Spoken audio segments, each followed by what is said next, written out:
2026 শুরু হওয়ার ঠিক আগেই আমেরিকার প্রেসিডেন্ট ডোনাল্ড ট্রাম্প বলেছিলেন his newer resolution will be world peace and stability, but just few day later the picture completely changed.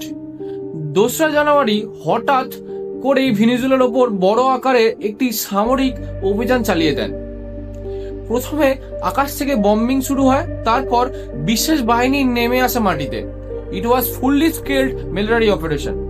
এই অভিযানের মাধ্যম দিয়ে ঘটে যায় সব থেকে বড় চাঞ্চল্যকর ঘটনা। ভেনেজুয়েলার বর্তমান প্রেসিডেন্টকে আমেরিকাতে তুলে নিয়ে যাওয়া হয়। এর sitting president was taking out his own country. এই ঘটনার পর পুরো পৃথিবীর নজর চলে যায় ভেনেজুয়েলার ওপর, because it was not regular arresting. এটা ছিল একটি দেশের প্রেসিডেন্টকে সরাসরি একটি শক্তির প্রদর্শন করে তুলে নিয়ে যাওয়া।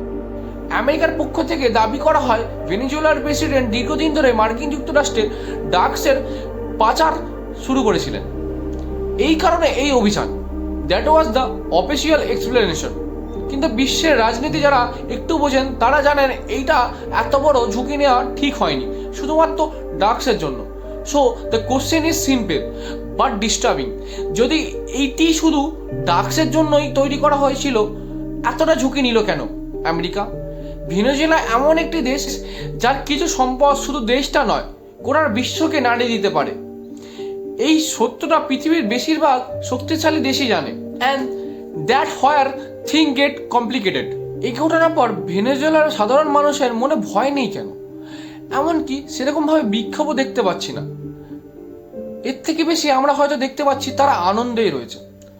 How the world reacting on this? এটা কি শুধু ড্রাগসের গল্প, নাকি এর পেছনে আরো কোনো বড় কাহিনী লুকিয়ে আছে, আরো গভীর কোনো রহস্য? এই সব প্রশ্ন নিয়ে আমরা পরবর্তী পার্টে আসবো। তাই এই চ্যানেলটিকে ফলো করে নিন আর সাবস্ক্রাইব করতে ভুলবেন না যারা ইউটিউব থেকে দেখছেন। এই ভিডিওটা ভালো লাগলে একটি লাইক করুন, কমেন্টে জানান আপনাদের মতামত এই বিষয় নিয়ে। ধন্যবাদ, দেখা হচ্ছে পরের পার্টে।